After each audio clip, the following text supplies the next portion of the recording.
Welcome back to the Who's at the Gates podcast. I, of course, am your host, KC Phoenix. And with me, I have the internationally known and inquisitive. And if she can survive multiple presentations, she can easily survive DC. Diana. Barely. We barely survived, so we'll see. We'll see how this goes. Oh, goodness. I had to go there. You know me. All right. So, yes, we're back with an episode. And honestly, Monday's episode wasn't as good as Friday's episode. But yeah, we're doing what we can in these beyond the gate streets, and we'll take the good where we can get it. Any thoughts, Diana, before I start the scene with Kat and Nicole? Yeah, I mean, we need to phase some of these characters out, these plot lines out. Like, we don't care. We really just do not care. So writers, please, just I hope that's what's happening. We're just phasing certain things out. That's what we're looking for, but we'll see. Yeah. Now on the side, when they did start the whole episode thing with like the last week stuff, I'm like, okay, they're including what happened last week. I guess that's a sign they are picking it back up this week. And we'll go into that in a second, but let's get this one out the way. It matters how you feel. Wow, the therapist dodge. You really don't want me to marry him. I am not weighing in, sweetheart. You just did. I was not trying to tip the scale just now. But maybe I already have. How? For most of your life, I have rhapsodized this grand love at first sight story with me and your dad. I wonder if that was a mistake. You regret Dad that much? We made you and Martin. I could never regret that. But there are all kinds of relationships. And love doesn't have to be instant to be real. Doesn't have to be perfect or effortless or even forever. Sometimes you can love someone, learn from them, and move on. And that's what you think Tomas is for me, a lesson? All I'm saying is my daughter has been #goals about everything since the day she grabbed her first rattle. You don't have to have your heart and mind set yet. Take some time, process the proposal. Yeah, I don't do well with uncertainty. Because most of our brains aren't wired that way. But letting go of expectations can give way to a freedom that is exhilarating. And when you are unrestrained, you can make better choices. But Mom, I can't just snap my fingers and be all free like Chelsea or Aunt Dani or even you lately. Why not? Just try it. You can spare yourself a lot of anxiety planning a future that isn't entirely in your hands. I hear you, Mom. And I think Naomi might be going through the same thing right now. Are she and Jacob having problems? You don't know? I thought you would have talked to Aunt Dani. Know what? Naomi has the BRCA gene. She told us she was clear. She didn't want to upset Aunt Dani or Gran when they were in the thick of it. Very Naomi. Yeah. And now that Gran's almost in the clear, she's telling everyone. Starting with Jacob. He didn't know either? He had that plasma case. She couldn't risk him breaking cover. So she has been going through this all alone when she needed all of our arms around her? She's gonna need us even more now. She's thinking of doing something big so she doesn't go through what Gran went through. How big? She's considering a double mastectomy.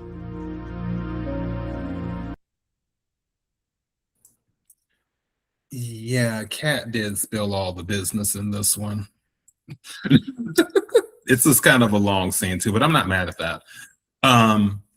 For Kat and Nicole, I think, and one of the reasons I want to do the scenes because I also felt with you, Diana, that you have been about, like, be free, go to Los Angeles, or do this or do that. And I'm like, Nicole is basically saying all of that. And I feel like if Diana was watching this, she had to be cheering the entire time. Like, you tell her, Nicole, that's what she needs to do. Finally, you're being a good therapist and a good mother, and you're doing it without a glass of wine in your hand. So I can see you saying those things at the TV while all that was going on. Quiet as is kept, I've kind of checked out of this whole Kat Tomas thing temporarily, especially because we didn't put the scene in here in our list of scenes to play, but I'll just mention it now. Especially after the conversation she had with Tomas about Naomi, that did not go how I envisioned. Like, Kat did say, well, don't forget that is my cousin. And maybe she didn't react a little bit more strongly because she doesn't know exactly what happened with that last conversation. But I was expecting something a little bit different with her reaction to Tomas, just like with Bill's reaction to Tomas. Everybody must like Tomas. I don't know what type of conjuring he's been doing, but yeah. And that's why I kind of checked out with the Kat Tomas thing. Either marry him or don't marry him. I don't even care, girl. Like, whatever. I just find it interesting how people now have an opinion on that man, because they were like, I mean, did he really cheat if he slept with your half sister and she led him on? You need to get over that. And now it's like, Kat, what are you doing? You know you can't just be with one man your whole life, right? Like, go out. So the 180 is a little, whatever to me. I don't think this is necessarily bad advice. I mean, not compared to, I enjoyed this talk a lot better than Ted's talk with Kat. that was a hot mess. But I mean, you're right. I do agree with Nicole. I just think it's like too little too late, if that makes sense. Like, Kat is who she is. She's an adult now. She makes her own decisions and all that. They should have talked to her before, especially considering the fact that, like, she values the opinions of her family so much. I do think had they said something to her in the beginning, she would have probably changed course and probably dumped that man. But now it's almost like she's trying to save face, right? Now she's like, no, we have to make this work. No, we have, like, it's almost like she can't let everything, all the time and all the heartbreak that she went through go to waste. And I always think that's like a bad idea, right? Like, just cut your losses at this point. I'm a little bit indifferent. I think they eventually will get married, especially with what we're about to see. I think we'll see it happens a little bit later. I don't think so. I think he's gonna stay in Puerto Rico with his abuela and start his own law firm there. That is my manifestation for Tomas. And occasionally he'll come and make a guest appearance because that would be fun. You know what? When you were saying that, I was like, I think Diana's manifesting right now. There is a candle lit, and I am like, please. Just eyes closed, arms raised, please. Okay, let's go ahead and get to the most amazing couple and everyone's favorite couple, Ashley and Grayson. So let's go ahead and jump into this right quick. Why are you lying? Well, they are everyone's favorite couple. They are. Okay. The new gig. It's great. I love Uptown. I get to talk to people and there's no needles involved. Oh, I'm offended. Did all of our time at the nurse's desk mean nothing to you? You're the one who reminded me of the world that exists outside the hospital. Oh, yeah? When? Every moment we're together. Don't get me wrong, you're an amazing nurse, but you're also a dreamer. You want to travel, explore the world, see new cultures. You make me want to think outside the box. Well, then I'm happy to be a positive influence. Uptown's also super chill, just people having a good time. Oh, I'm sure you get a few poor saps drowning their sorrows, too. Yeah, a few. Well, I'm sure you're great with them. Serving up empathy along with a dry martini. Because I know what it's like to crash out. Hey, no. Because you're pulling your life back together. Yeah, listen, I don't mean to sound ungrateful. I've been given a hell of a break by Jacob and the immunity deal and never seeing the inside of a cell. And you got to keep your job at the lab. And most importantly, I won't have to look at disappointment on my mom's face if she knew what I did. Hey, Grayson.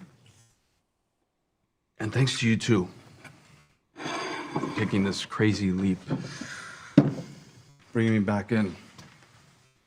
Because of that, you've made me believe again. Ashley, I'm gonna make sure that you never regret that. You are a good man who made a bad decision. The fact that you're owning it is confirmation. You really believe that? Let me show you exactly what I believe.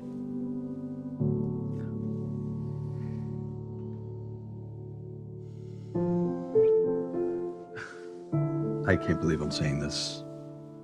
Oh, but I have to go. Yeah, I have to go. I can't be late for my new gig. Mwah.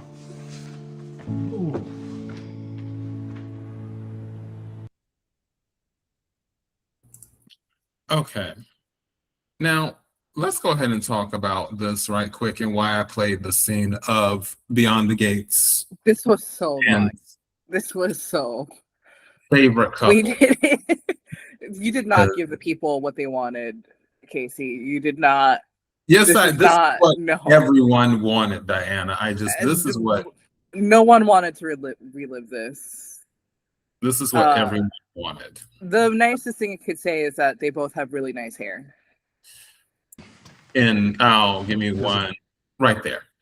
So people at Procter and Gamble, I understand that the economy has been a little bit wibbly wobbly from time to time.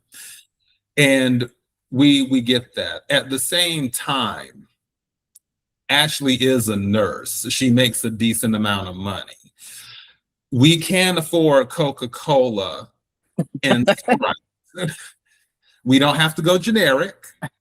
That isn't really needed. Coca-Cola and Sprite, they're still doing specials every now and then. They have gotten a little bit more expensive, but we can do Coca-Cola and Sprite. We don't have to go with the generic sodas as if they're two college kids roughing it during right before the final exam.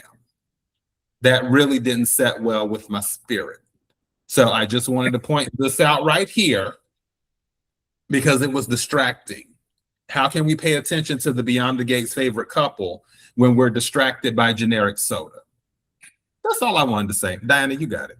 You made us relive all that because you were mad that they were drinking what it was like Dr. Skipper, the doctor. I don't know.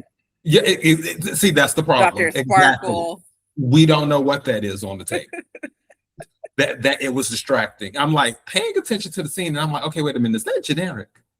Why is she drinking generic? That doesn't even. Dr. D, Dr. Soda, whatever the Dr. Pepper generic names are.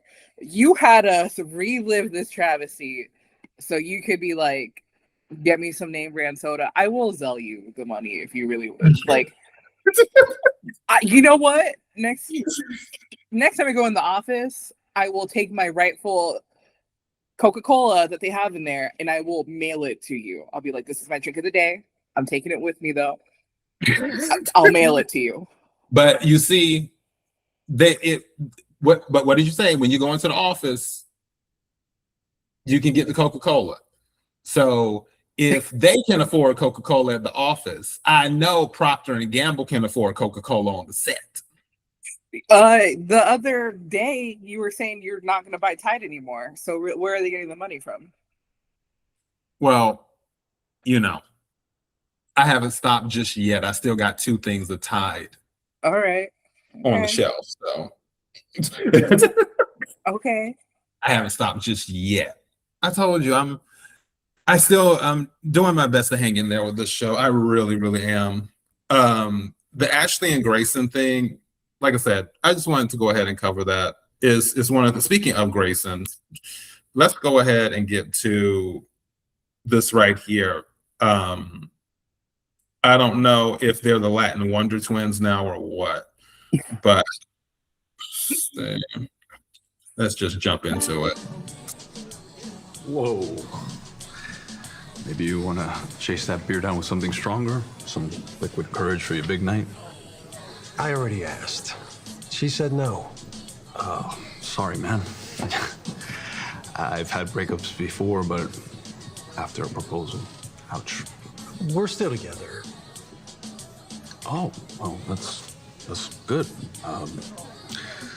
Why are you carrying the ring around? It's my OLS. I'm headed home to Puerto Rico, and I'm trying to figure out if I should give it back to her. Oh, that's rough. This ring has history.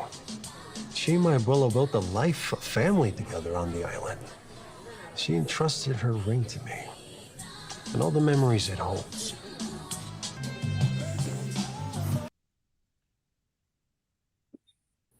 You know, as a person of color, as a Black person, I will say I get annoyed sometimes when any race, I don't care, Black, white, whatever, gets a little too sensitive about stuff being said or just reads too much into something that really isn't it. At the same time, this is the connection that we know we didn't need. And I'm just like, why would they put these 2 together? And then as I'm looking at it, I'm like, did they do that because they're assuming they both speak Spanish? Or something like that. And quiet as it's kept, Tomas is Puerto Rican. He probably doesn't even speak Spanish. So it's, yeah. And that's the other thing too, that is kind of running me low with the show sometimes, where Tomas is like, and then he's like, oh, Puerto Rico and all this other stuff. Like he's trying to really put the you know, the R and the R and everything. And I'm just like, dude, you acting like Puerto Rico just showed up last week as part of the United States. I need for you, and like, I know it has its own history and everything. I totally get that. But at the same time, dude, the country is part of America. The country's been part of America for quite some time. And I'm just like, why are you making it sound like you just came from Colombia or freaking Peru or something like that? Like, dude, you are literally right next door to Miami. So what's going on? I don't get it. Which, speaking as someone who used to live in Miami many years ago. So yeah, that's kind of the thing that just irritates me with Tomas when he starts talking about Puerto Rico. But for him and Grayson, I'm just like, and why are we putting them, like, when we said he needed more guy friends, you just couldn't call the fireman back that was at Old Boys Memorial and be like, he could just show up one day at the bar and then him and Tomas just started talking. You had to pick Grayson. You couldn't go with the fireman. I mean, you couldn't go, hell, I would have settled for Randy. Why does he need to talk to Grayson? But Dani, you got it. I don't even know where to start here. Funny enough, the actor who plays him is actually from Colombia. So not Puerto Rico, but so he can speak Spanish. The other actor, no, I think his last name is like Smith or something, you know, like he is not. I mean, this is what we also said a few episodes ago, or you know, when Grayson got this job, it's like, oh my God, he's just gonna be in everyone's business. Like he is now your friendly neighborhood bartender. So he is going to be talking to everyone. So I wasn't like, well, now why are they talking together? I was just more so like, okay, well, here we go. Here's his role. This is, he's going to be the sounding board for people's relationships, and he's probably going to give his own worst advice, because it's just the blind leading the blind here on this show with relationship advice. Yeah, just all I could say was, yeah, just give the ring back to your grandma. Like, why do you have it here? Like, it's over for you. Like, this isn't gonna happen. Just pack it up. So that would have been my helpful advice if I was a bartender. I'd been like, dude, it doesn't seem like she really likes you. I think you should just go, find greener pastures or something. Like, that's the nicest way I could put it, and leave it at that. So he's going to Puerto Rico. I hope he stays there for a long time and he can, reset, re-energize, reconnect with his family. They really are stressing a lot that he's going away. So that just tells me it's just like, okay, you won't see him for a little bit. So maybe his PTO must be really great too. So like, if he's gone for at least a month, well, he already made it clear he's only leaving for a few days, mostly because of Naomi. So, yeah, because remember, he was supposed to be gone for a weekend, because he said something, and then Kat was like, I thought you were gone for a weekend. Then he's like, no, I was, but then Naomi and this and that. And then Kat's like, well, Naomi's got bigger things to worry about. And I'm just like, oh, God, why are we having this conversation? And why are we even entertaining? I guess, okay, I know what it is. I know what's really disturbing me. I am so used to everyone around, like the quote unquote Duprees. Anytime something's going on with the Dupree, usually everyone is rallying around, and they can be very aggressively protective of each other. Not saying like they're cussing people out or anything like that, but they can just be very, very aggressive, or either we'll just say assertive when it comes to defending someone in the family. And this whole Naomi thing between Bill and Kat, I don't feel like anybody's really come to Naomi's aid the way people have come to other Dupree's aid when stuff has been going on with such and such Dupree. I feel like it's just like, oh, Tomas has beef with Naomi.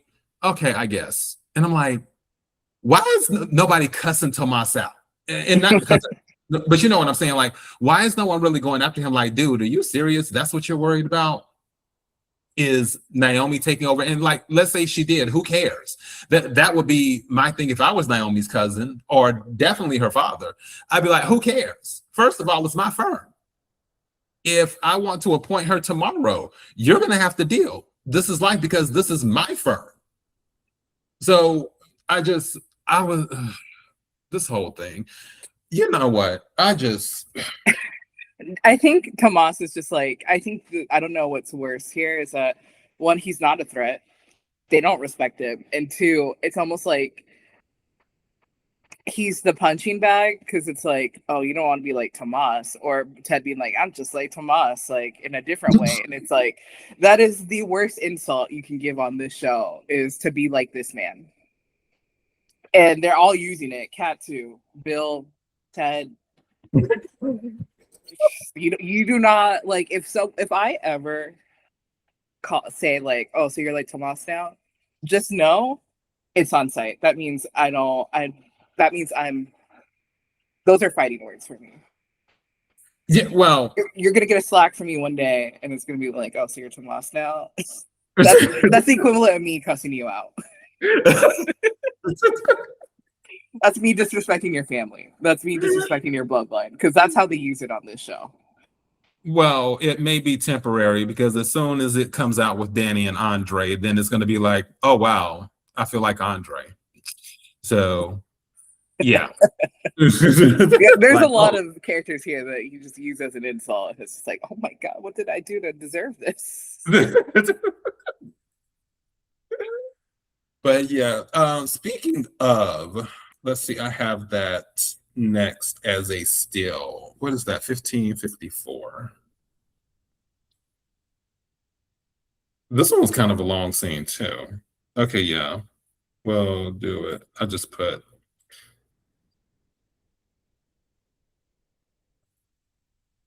okay. There we go. That's fine. That's good enough. Yeah, the Ted and Kat talk, I thought that was cute. I was wondering who it was that called Ted when he picked up the phone. I was like, I think that's Kat. And sure enough, they're showing up doing milkshakes and having father-daughter time, which is so sweet because Ted loves his daughters, plural. And Does I'm he? glad they were able. I'm glad they were able to talk everything out, and he was able to give Kat the guidance that he could give as a father. Dani, you got it. I mean, Ted was just like, "Oh, you're going through it, anyways. Let me talk about Shanice and all my failed romantic relationships, and how I just make the wrong move every single time." Sure, it was cute. I mean, he did what was ultimately his advice was to slow things down. Actually, you know what? I did like that he said like to Kat, you didn't do anything in the situation, right? Like Kat did not do anything wrong in the situation. It was all Tomas. No one told him to do anything. No one was like, hey, you know, it'd be great, you know, Kat just waking up from major surgery and giving her a ring. She would love that. Do it in front of everyone too, without talking to Kat about it and knowing how she feels about, you know, change. You should really do it after, especially after she's been so emotional. No one told him to do that. And so I do appreciate that Ted recognizes that and tells Kat, like, you're not at fault here. You know, no one told him to do what he did. Like, you should not feel guilty. And I think that's also a big problem is that Kat feels guilty and she's trying to cover it up the best that she can. I don't like, you know, her heart's not in a bad place. I do think she likes Tomas. I think she thinks she loves him, but here we are. And then you have Ted being like, oh my God, I said I love you to Shanice. And it's like we need new men. We just need new men on the show. Again, the firefighter, he was lovely. I tell you, there's multiple T-shirts that will be coming out once we get the merch going. Of course, the first T-shirt will be Justice for Laura. The second T-shirt will be Bill Ain't Shit. And then the third T-shirt will be Bring Back the Firefighter. Now, when you walk through the grocery store and they see you wearing Bring Back the Firefighter, that will be our inside secret is gators. That like if somebody says, oh, I know who you're talking about, that means you ran into a gator at the grocery store. If they read your shirt that says Bring Back the Firefighter and they know exactly who you're talking about, be like, oh, you're part of the community. Great. Thank you. We both agree. So yeah, merch will be coming. Okay, let's go ahead and move to the next thing. What is the next one? Oh. Like I said, second T-shirt will be Bill Ain't Shit. 2154. I think I had 54. Is that 34? Okay. 30. Is that 30? No, I have 54. Why is it looking like it's earlier than that?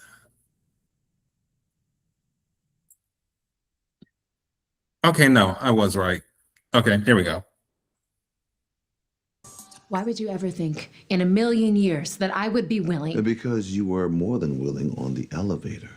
Throwing that in my face over and over again accomplishes nothing other than hurting me. No, that's bull. And I'm going to call you out as long as you keep lying to yourself. Oh, I'm the liar? You caught me in addiction. And before that, I was just nostalgia. So what'll it be next? Did I somehow conjure up the tornado too? Well, please enlighten me. To what do you attribute our colossal mistake? Chemistry. Raw and undeniable. I think that we're both finding out that there's no substitute for it. Well, you sure thought there was a substitute when you replaced me with your mistress. Look, no matter how big the ring you put on Haley's finger, she will always be a side piece, and I will never be one. I am a far better woman than that. Relax, Dani. Okay? I wasn't seriously suggesting that we start a torrid affair. Just like getting a rise out of you. You're never hotter than when you're caught between wanting to murder me and wanting to do me. You are 1/6.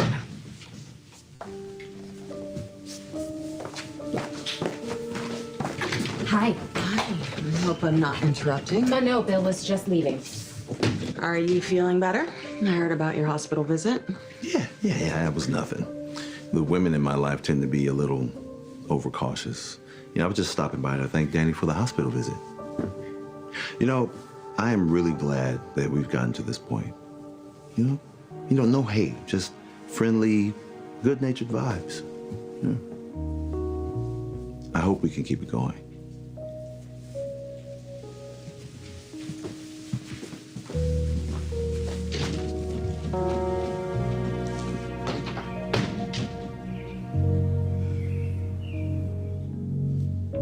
Don't ask. Because I don't even want to get into what that was. I already know, Dani. The secret's out. The way Dani almost told on herself. I know, it's just like the biggest tease already. It's just like, okay, you're at this point, no one cares. I don't think any people will be upset. Like, I think I picked the scene, right? I said, oh, this is what I want to cover. But okay, and I think now I remember why.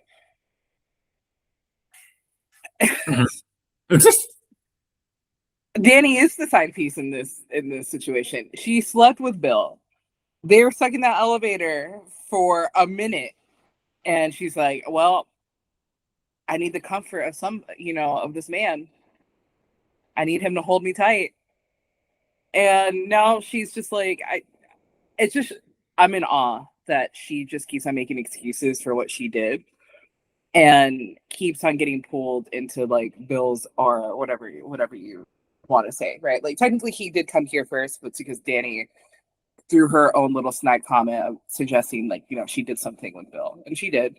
I'm just kind of over this already. I just need her to tell the world what happened and let the truth set her free.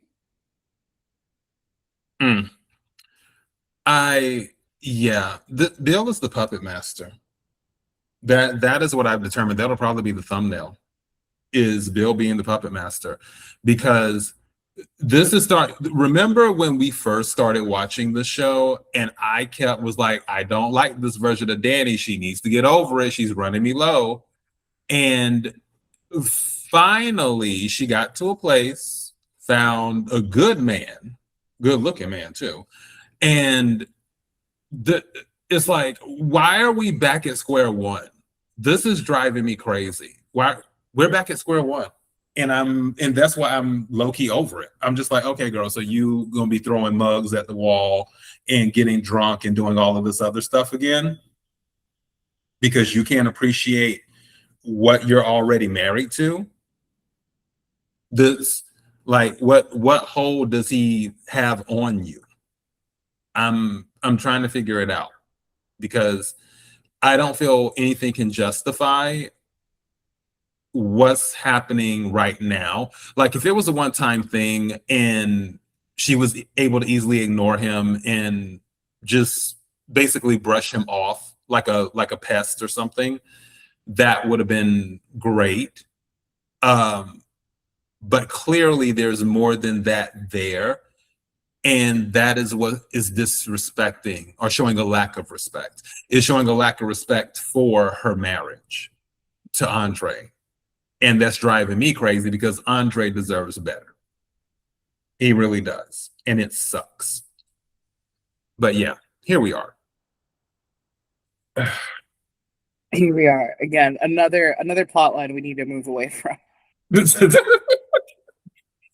We're gonna have to pull up the Paramount, CBS, Procter & Gamble Studios, or wherever we need to pull up at, which actually I think we got to pull up in Atlanta and not Los Angeles, which is fine because we can get to Atlanta easy. I got those connections. I just have to figure out where the writer's room is at. That way, when we're doing our tour on the set, we could just sneak away and find the writer's room and be like, look, we taking over moving forward. they have your picture up on the wall and be like, "Do not let this man in."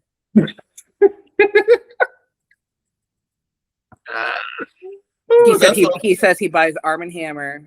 Do not let this man in.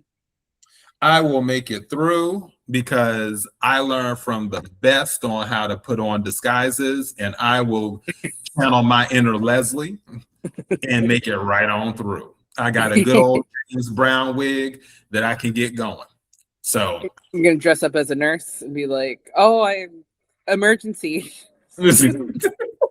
Actually, probably an EMT. Be like, "We heard somebody collapsed here. Where are they at?" Right. So, and while we're here, is that the next script? We need to look it over. We'll worry about CPR later. All right, let's see. The final scene, let's go to get to that one, which is the lovely Shanice and Ted. Okay, 3457. Here.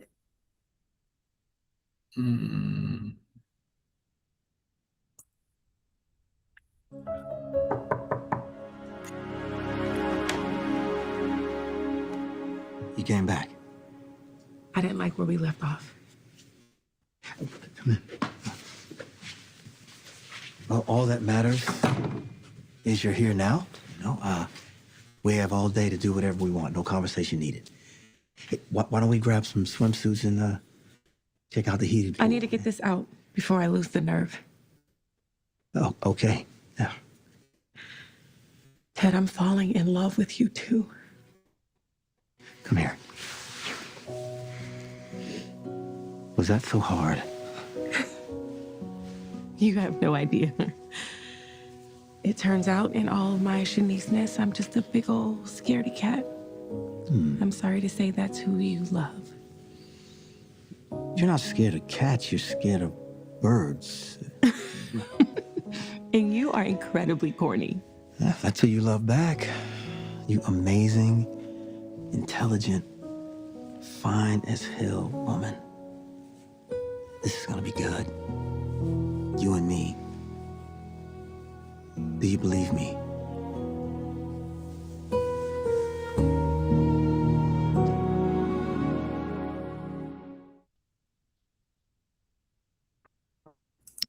The kiss that didn't happen. Oh my God. Because it was like they were leaning in and then it just became a hug. And I was like, oh, okay.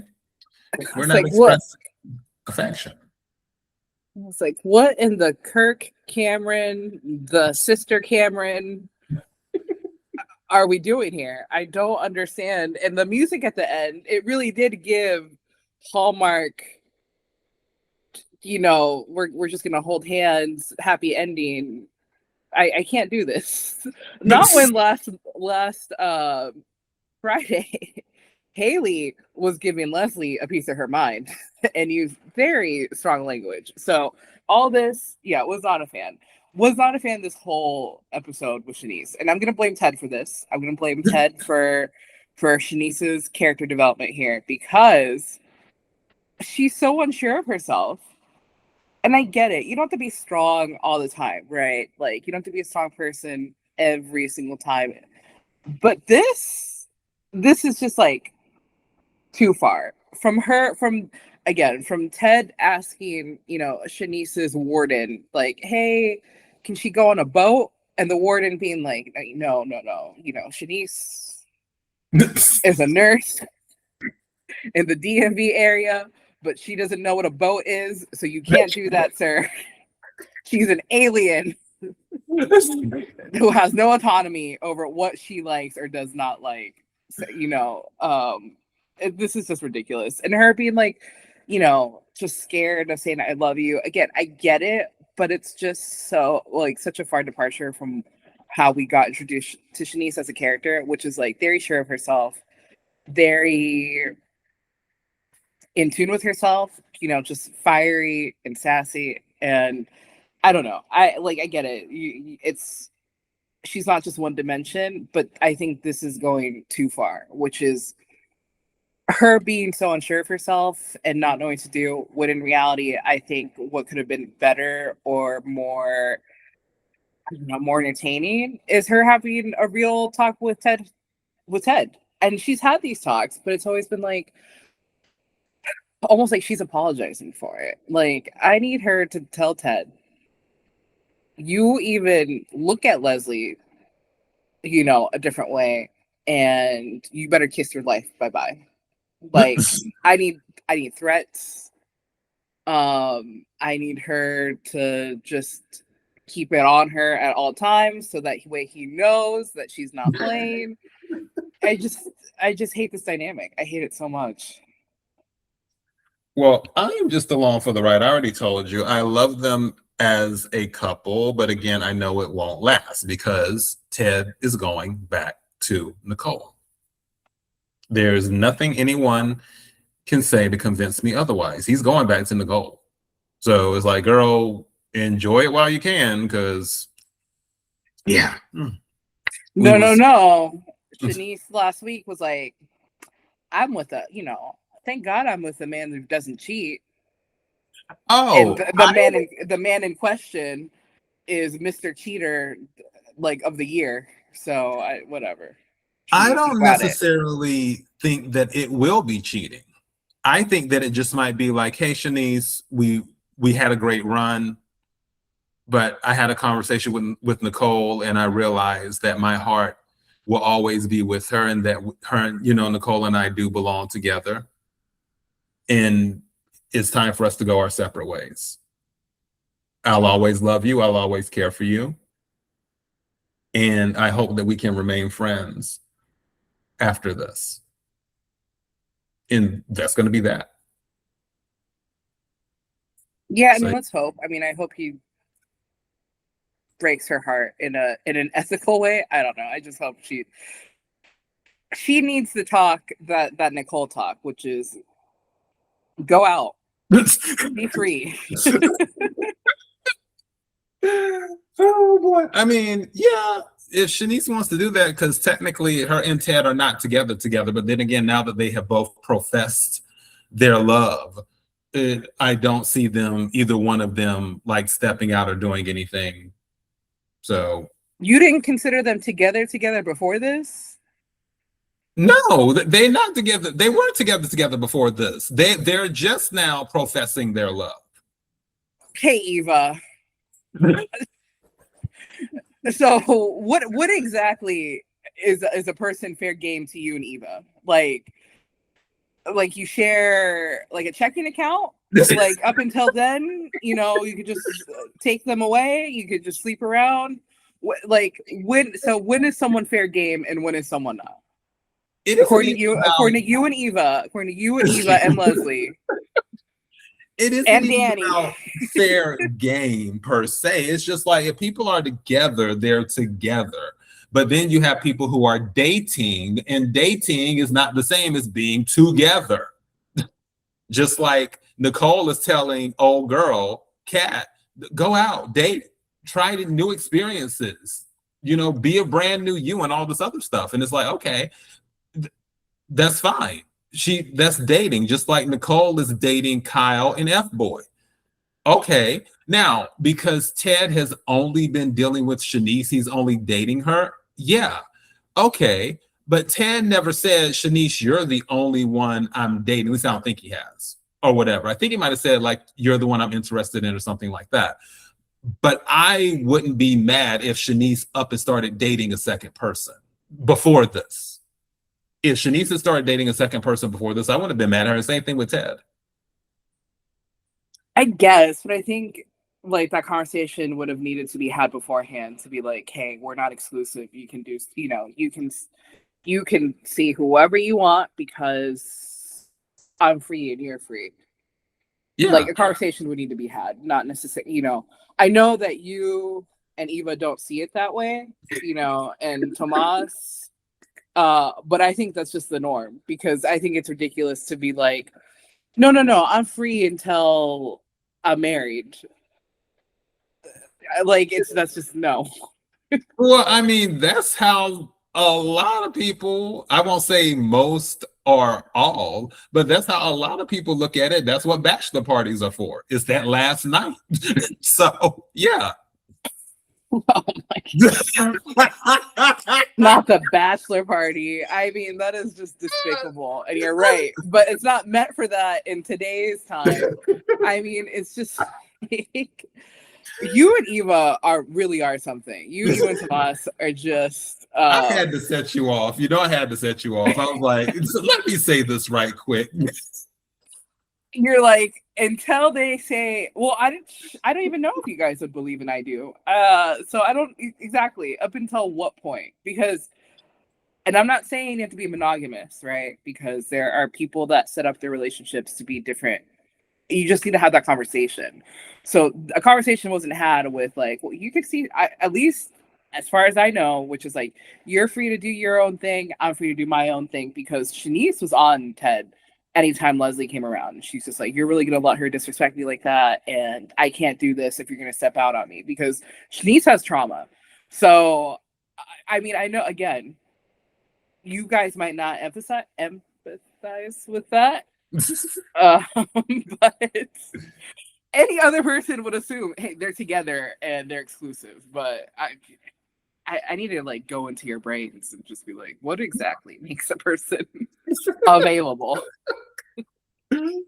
Oh boy, I tell you, that would be such a good episode and definitely another conversation. Everyone, I hope that you have enjoyed our episode and our recap. We appreciate all the love as usual. Thank you, thank you, thank you. Looking forward to what's happening this week. I think I'm going solo tomorrow because Diana she'll be fighting everybody tomorrow. So yeah, I'll be up in the air, I think, before when the episode airs, or I don't know. Y'all, half of our party thought we were leaving on Wednesday. I had to quickly correct them, like, no, it's Tuesday. They're like, really? So wow. Yeah, I just want to go to the Space Museum. That's on my schedule in DC. If anyone has any suggestions on where to eat or anything, please let me know, because anywhere that has AC. Girl, you act like you're going to Europe. I don't, I come from a dry heat, so it's gonna be interesting, at least. I bought some loose clothing. I was like, we need to not have like heat stroke or something. I don't know what people deal with on that side of the country, so it'll be a good time. I haven't been to DC in a while. I used to go when I was younger. We would go on the Amtrak to go up and visit, which was a lot of fun. So, yep. Okay, cool. I guess that is all we have. Dana, do you have anything else? No, I mean, I hope you guys miss me. Well, we'll see how well the AI does. If it does a good impression of you, we'll see. Y'all, if the AI goes, no, Tomas and Eva were always together, just know that is not me. Do not co-sign that. I will be getting my lawyers for defamation. Oh goodness. All righty. Well, everyone, again, thanks so much. And until next time. Bye.